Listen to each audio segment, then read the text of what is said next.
Itulah tadi perkenalan dari kelompok 6.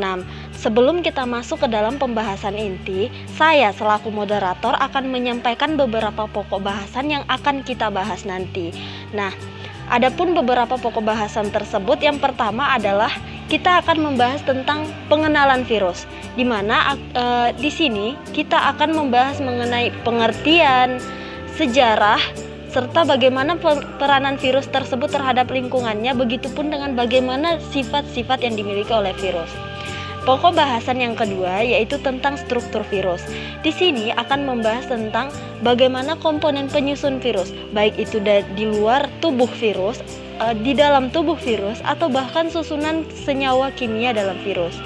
Dan bagaimana partikel-partikel yang dimiliki oleh virus, serta bagaimana ukuran virus sebenarnya, atau bagaimana kita bisa mengetahui bagaimana ukuran virus tersebut. Pokok bahasan yang ketiga yaitu tentang identifikasi virus. Di sini akan membahas tentang bagaimana pengaruh fisika kimia atau faktor apa saja yang dapat mempengaruhi kehidupan virus, serta bagaimana klasifikasi yang dimiliki oleh virus. Nah, pokok bahasan yang keempat yaitu pembahasan tambahan tentang virus, di mana di sini kita akan membahas tentang bagaimana proses reproduksi dalam virus, atau bagaimana proses reproduksi yang dialami oleh virus.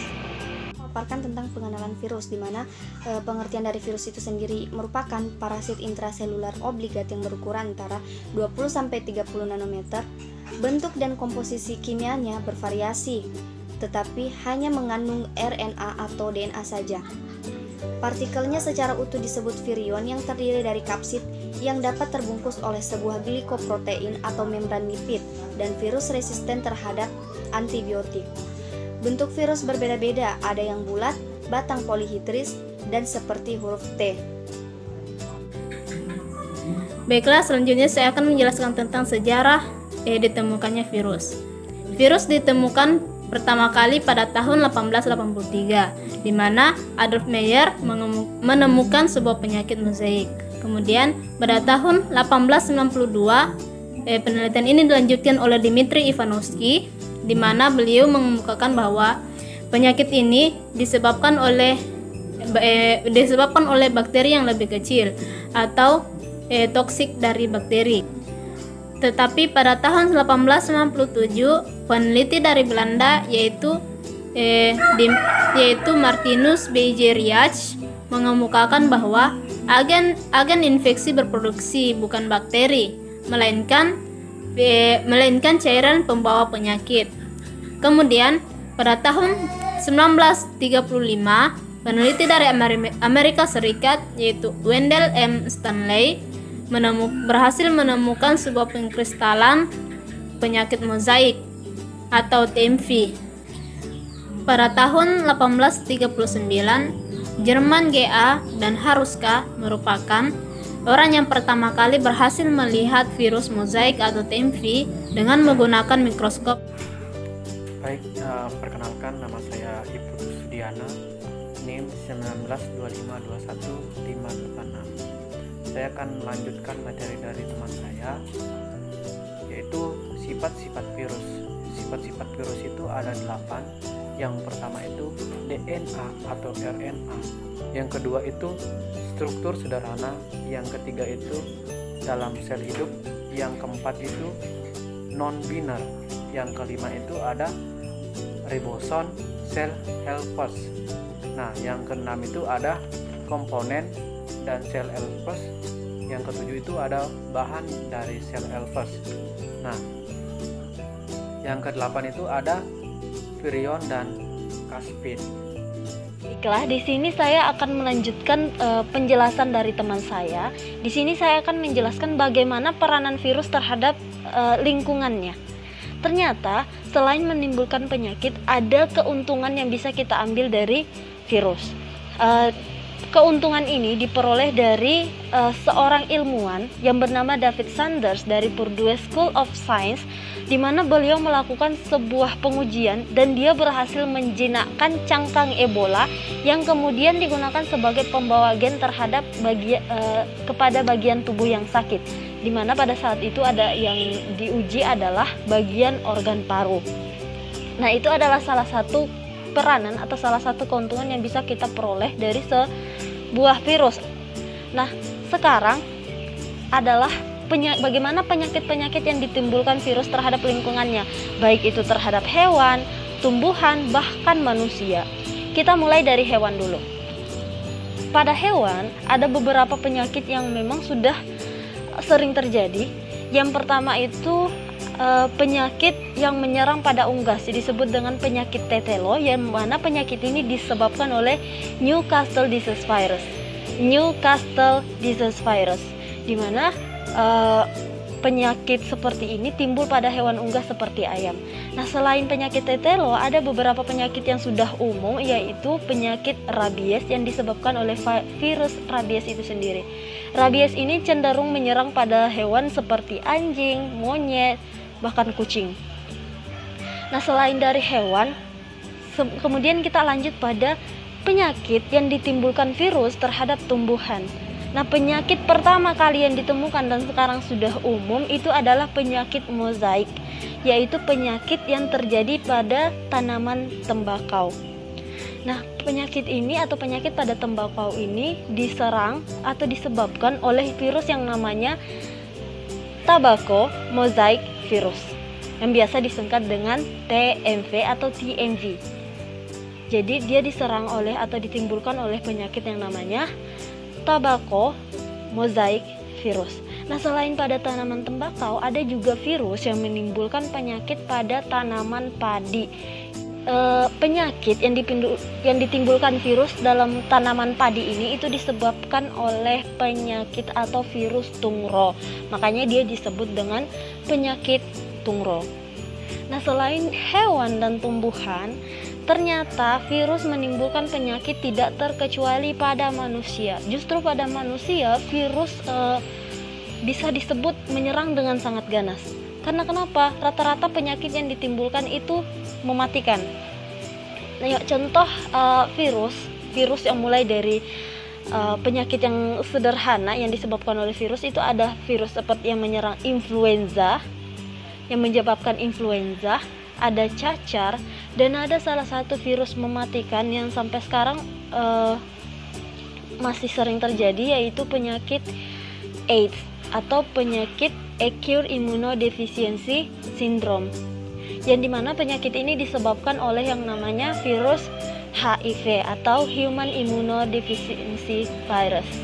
Jadi AIDS ini disebabkan oleh virus. Nah, selain penyakit-penyakit tadi, sekarang kita juga berada pada masa pandemi, di mana penyakit yang harus kita lawan saat ini adalah penyakit yang disebabkan oleh coronavirus atau yang biasa kita lebih umum atau singkatannya yaitu COVID-19. Virus memiliki beberapa komponen penyusun tubuh, yaitu yang pertama kepala. Virus memiliki kepala berisi DNA atau RNA yang menjadi bahan genetik kehidupannya. Isi kepala ini dilindungi oleh kapsid, yaitu selubung protein yang tersusun oleh protein. Bentuk kapsid sangat tergantung pada jenis virusnya. Kapsid virus bisa berbentuk bulat, polihedral, helix, atau bentuk lain yang lebih kompleks. Kapsid tersusun atas banyak kapsomer atau subunit protein. Dan yang kedua, isi tubuh. Isi tubuh virus atau biasa disebut virion adalah bahan genetik yang berupa salah satu tipe asam nukleat DNA atau RNA. Tipe asam nukleat yang dimiliki virus akan mempengaruhi bentuk tubuh virus. Virus dengan isi tubuh berupa RNA biasanya berbentuk menyerupai kubus, bulat, atau polihedral. Contohnya pada virus-virus penyebab penyakit poliomyelitis, virus influenza, dan virus radang mulut dan kuku. Yang ketiga adalah ekor. Ekor merupakan bagian dalam struktur tubuh virus yang berfungsi sebagai alat untuk menempelkan diri pada sel inang. Ekor yang melekat di kepala ini umumnya terdiri atas beberapa tabung tersumbat yang berisi benang dan serat halus. Adapun pada virus yang hanya menginfeksi sel eukariotik, bagian tubuh ini umumnya tidak dijumpai. Dan yang terakhir adalah kapsid. Kapsid adalah lapisan berupa rangkaian kapsomer pada tubuh virus yang berfungsi sebagai pembungkus DNA atau RNA. Fungsi kapsid ini adalah sebagai pembentuk tubuh dan pelindung bagi virus dari kondisi lingkungan luar. Selanjutnya ada struktur dari DNA. Yang pertama yaitu plasmid. di mana plasmid ini berfungsi sebagai pembungkus DNA atau RNA, sekaligus pelindung virus dari luar. Yang kedua, ada DNA sebagai genetik dari virus. Yang ketiga, ada leher yang merupakan pemisah antara kepala dan tubuh dari suatu virus. Selanjutnya, ada selubung ekor sebagai tubuh dari virus. Kemudian ada serabut ekor yang merupakan tempat melekatnya virus pada sel inangnya. Selanjutnya ada papan dasar sebagai tempat melekatnya jarum penusuk. Jarum penusuk sendiri berfungsi untuk menyebabkan infeksi dan menyebarluaskannya ke sel jaringan yang lebih luas. Baik, kita lanjut ke struktur virus. Nah, struktur virus ini ada 4. Pertama protein, terus yang kedua itu ada asam nukleat, yang ketiga itu ada lipid, yang keempat itu ada karbohidrat. Nah, protein ini berfungsi melindungi genom virus yang pertama, yang kedua itu tempat reseptor virus, nah yang ketiga sebagai rangsangan pembentukan antibodi, yang keempat itu determinin antigen. Nah, sedangkan di asam nukleat sebagai DNA atau RNA penting dalam replikasi virus. Nah, DNA-nya ini terdiri dari 1,5 sampai 160 kali 10 per 6. Nah, di RNA 1 sampai 15 dikali 10 per 6. Nah, kita lanjut ke lipid. Nah, di lipid ini sebagai struktur usulan piroin. Yang kedua, kehilangan lipid akan berakibatkan efektivitas suatu virus. Nah, selanjutnya ada peka terhadap interaksi. Nah, setelah itu ada nukleokapsid yang menonjol. Nah, lanjut ke karbohidrat. Nah, karbohidrat ini dalam glikosprotein. Yang kedua, pada permukaan virus. Yang ketiga, melekatkan virus dengan sel target. Ya, sekarang saya akan lanjutkan lagi penjelasan dari teman saya. Di sini saya akan kembali menjelaskan tentang partikel virus. Bagaimana sih partikel yang dimiliki oleh virus itu sendiri? Nah, ternyata untuk mengetahui bagaimana partikel suatu virus, itu dibutuhkan zat warna logam berat yang masuk dalam protein virus dan menonjolkan struktur permukaan virus melalui pewarnaan negatif. Jadi di sini kita butuh yang namanya zat warna logam berat. Ada banyak jenisnya, di mana dia nanti itu akan masuk ke dalam protein virus dan menonjolkan keluar bagaimana struktur permukaan virus yang disebut dalam proses pewarnaan negatif. Nah, bagaimana sih sebenarnya bentuk-bentuk partikel virus itu? Itu ada 3. Yang pertama, ada virus yang memiliki partikel seperti simetris helix. Contoh-contoh virusnya itu ada virus paramyxovirus dengan virus orthomyxovirus. Itu tadi bentuk partikel yang pertama. Partikel yang kedua itu adalah berbentuk simetris kubus. Contohnya ada pada virus adenovirus. Terus bentuk partikel virus yang ketiga yaitu virus yang memiliki struktur kompleks. Contohnya ada pada virus pox virus. Mengenai ukuran virus atau bagaimana kita mengetahui ukuran virus. Ada beberapa cara yang digunakan untuk menentukan ukuran virus. Yang pertama itu menggunakan mikroskop elektron. Pada mikroskop elektron digunakan elektron sebagai pengganti gelombang cahaya dan lensa elektromagnetik sebagai pengganti lensa-lensa kaca. Berkas elektron yang diperoleh memiliki gelombang cahaya sehingga benda-benda yang lebih kecil daripada gelombang cahaya dapat dilihat. Virus dapat dilihat dalam sediaan dari ekstrak jaringan dan dalam seksi-seksi sangat tipis sel-sel terinfeksi. Cara ini banyak digunakan untuk menentukan ukuran partikel. Yang kedua ada ultrasedimentasi atau ultrasentrifugasi. Bila partikel-partikel disuspensi dalam cairan, partikel tersebut akan mengendap pada dasar dengan kecepatan sebanding dengan ukurannya. Dengan ultrasentrifugasi dapat digunakan daya 100.000 kali lebih besar dari gaya berat untuk menyebabkan partikel-partikel mengendap di dasar tabung, sekitar 80.000 sampai 100.000 putaran per menit. Hubungan antara ukuran dan bentuk partikel dengan kecepatan mengendapnya memungkinkan penentuan ukuran partikel. Dalam hal ini, struktur fisik sangat mempengaruhi perkiraan ukuran yang diperoleh. Kemudian ada ultrafiltrasi dengan membran kolodion yang diameter pori-porinya bermacam-macam. Membran kolodion ini dapat diperoleh dengan pori-pori dalam berbagai ukuran. Bila bahan virus ini dilewatkan melalui sederet membran dengan ukuran pori yang diketahui, maka ukuran suatu virus dapat diperkirakan dengan menentukan membran mana yang meloloskan virus dan selaput mana yang menahannya. Ukuran diameter pori rata-rata yang menahan virus dikalikan dengan 0,64 menghasilkan diameter partikel virus. Lolosnya virus melalui suatu saringan tergantung pada struktur fisik virus tersebut. Dengan demikian, hasil yang diperoleh merupakan perkiraan yang sangat mendekati. Selanjutnya yaitu faktor yang mempengaruhi kehidupan dari virus. Terdapat dua faktor, yaitu faktor fisika dan faktor kimia. Faktor fisika yang pertama yaitu ada suhu, di mana virus akan mati apabila dipanaskan pada suhu 56 sampai 60 derajat Celcius selama 30 menit. Ini dikarenakan karena protein atau caspid dari virus mengalami denaturasi, di mana denaturasi ini yaitu proses protein atau asam nukleat kehilangan struktur tersier dan struktur sekundernya. Yang kedua yaitu pH. Biasanya virus akan tumbuh subur pada pH 5 sampai 7,5. Di luar dari suhu tersebut, virus akan mengalami kematian atau inaktif, kecuali pada golongan arbovirus yang bisa tahan sampai pH 9. Adapun pH yang paling baik untuk virus tumbuh yaitu pada pH 7,0 sampai 7,4. Yang ketiga yaitu stabilitas dengan garam-garam. Dengan penambahan garam-garam, virus akan tetap infektif dan tahan terhadap pemanasan pada suhu 80 derajat selama 1 jam. Yang selanjutnya yaitu faktor kimia yang dapat mempengaruhi kehidupan virus. Yang pertama yaitu obat.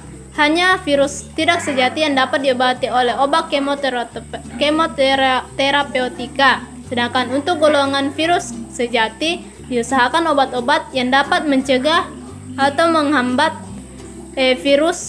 absorpsi virus oleh sel, yang dapat menghambat atau mencegah absorpsi virus ke dalam sel, yang dapat mencegah pembentukan komponen-komponen virus baru, yang dapat menghambat atau mencegah penetrasi virus ke dalam sel.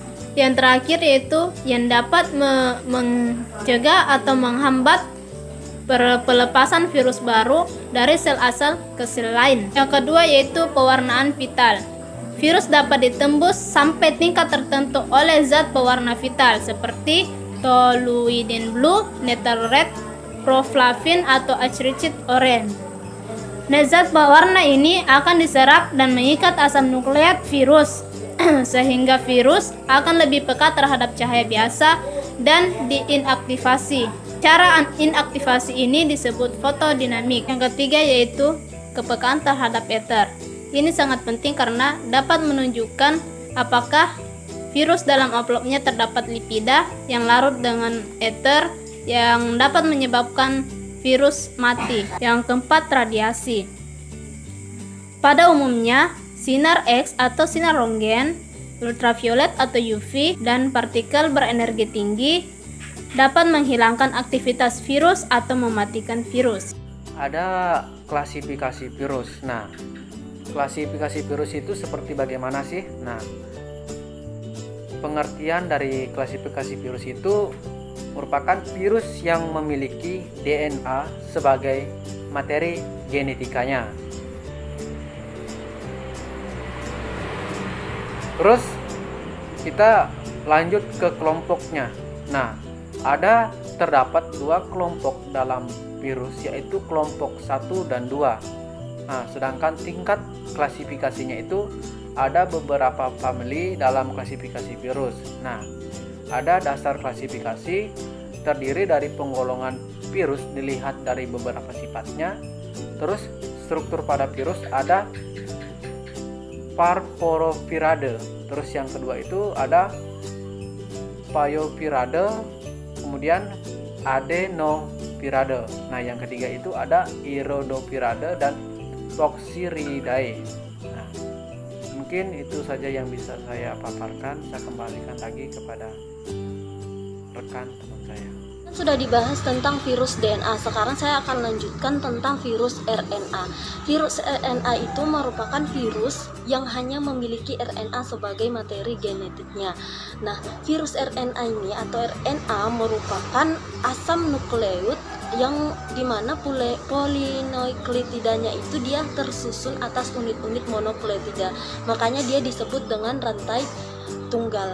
Nah, RNA ini juga merupakan hasil dari proses transkripsi DNA.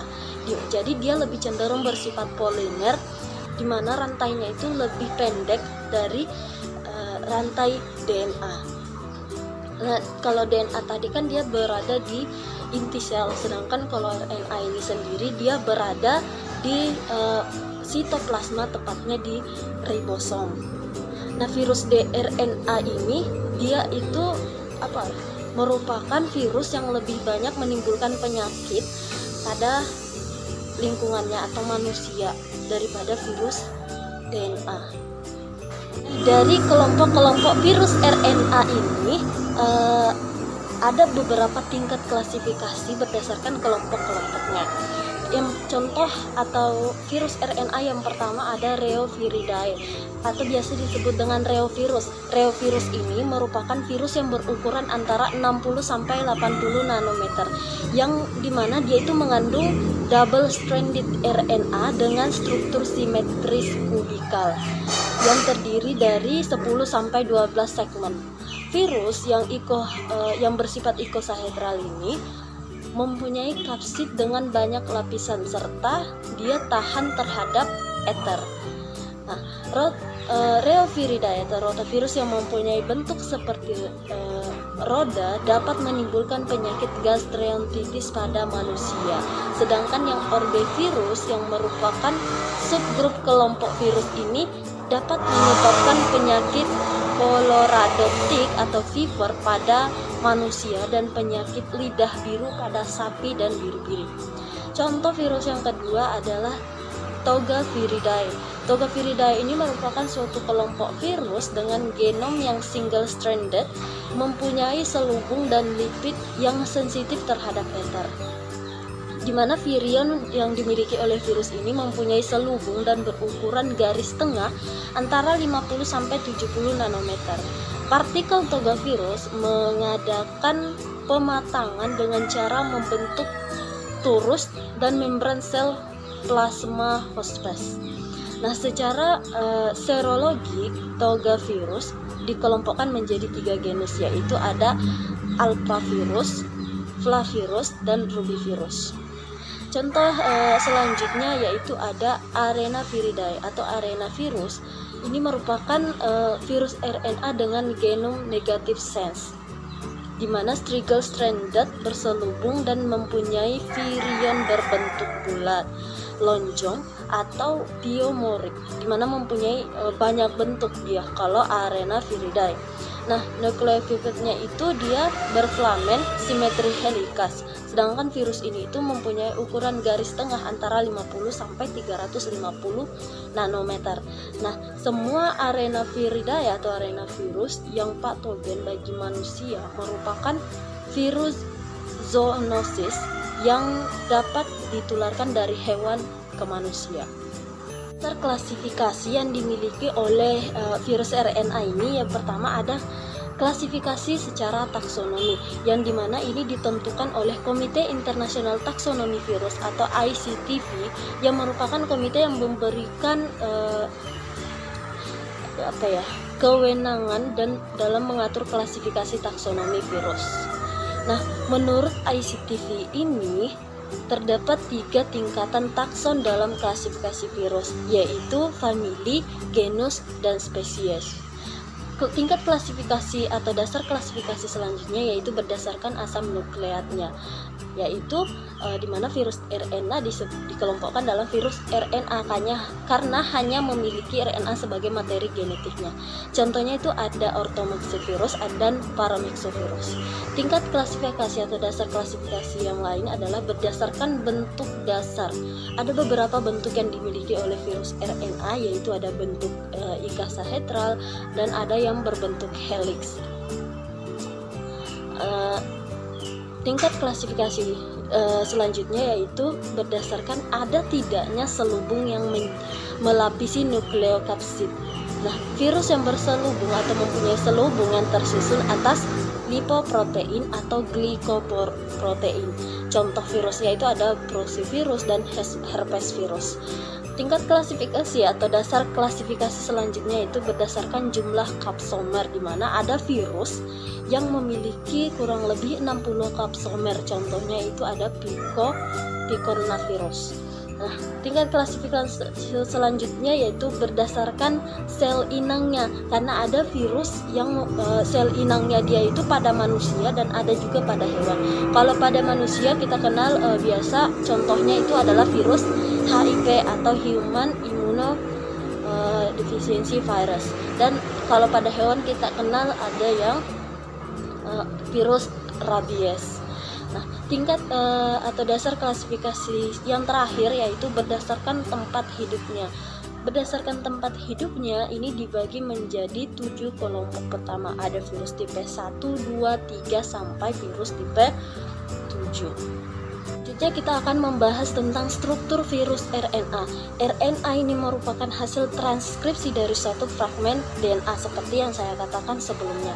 Atau dengan kata lain, DNA ini sangat berperan penting dalam tahapan pembentukan RNA dengan membawa informasi genetik berupa kode-kode sandi atau genetik pada rantai ganda DNA untuk dicetak membentuk RNA. Adapun prosesnya itu ada 2 tahap atau ada 2 jenis tahapnya, yaitu ada proses transkripsi, di mana dalam proses transkripsi ini dia menggunakan DNA sebagai cetakan yang akan disintesis RNA messenger.